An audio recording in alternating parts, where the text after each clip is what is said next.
ભારતીય જનતા પાર્ટીનો કાર્યકર્તા, બૂથનો કાર્યકર્તા એ તમારા સાડીના પલ્લુમાંથી બાંધેલી સીટો વાંચકી અને ભગવો લહેરાઈને આવ્યો છે। આમ તો મેં કીધું કે ભાઈ બનાસકાંઠા જ્યારે હું લોકસભાની ચૂંટણી લડતી હતી તો ત્યાંના મતદારો 18 આલમ 36 કોમે મેં ખાલી વાત કરી કે હું એક મામેરું માગું છું, દીકરી તરીકે, બેન તરીકે, બનાસની બેન તરીકે, અને સમગ્ર બનાસકાંઠાની જનતાએ એ ખોબલે ને ખોબલે વોટ આપીને એક જે સંસ્કૃતિ ને એક પરંપરા હતી એને સાચવી રાખવાનું કામ એ બનાસકાંઠાની જનતાએ 2024માં કર્યું। એ બનાસકાંઠાના પુત્ર, બનાસકાંઠાના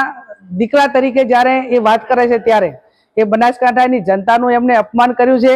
એમને માફી માંગવી જોઈએ। અને બહુ એવડો મોટો પાવર હોય, સામદામ દંડ ભેદ ને રાજનીતિનો, મંત્રીનો, સત્તાનો, તો એમને 2027ની વિધાનસભાની ચૂંટણી બનાસકાંઠામાં લડવી જોઈએ।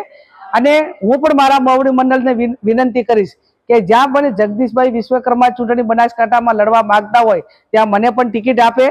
અને કદાચ મોવડી મંડળ મને ટિકિટ ના આપે તો બનાસકાંઠાનો કોંગ્રેસનો કોઈ પણ કાર્યકર કે જગદીશભાઈ વિશ્વકર્મા અમે ચૂંટણી લડવા તૈયાર છે, સક્ષમ છે। અને એ ટાઈમે બનાસકાંઠામાં જે એમણે જે ઉચ્ચાર્યા છે શબ્દો, જે અપમાન કર્યું છે, અને બનાસકાંઠાનું પાણી શું છે ને એ 2027માં ચૂંટણી લડે અને ત્યાં આવે, અને પછી બનાસકાંઠાની જનતા એ એમનામાં કેટલો દમ છે અને એમનામાં કેટલું પાણી છે, પાણી બતાવવાનું કામ એ બનાસકાંઠાની જનતા કરશે।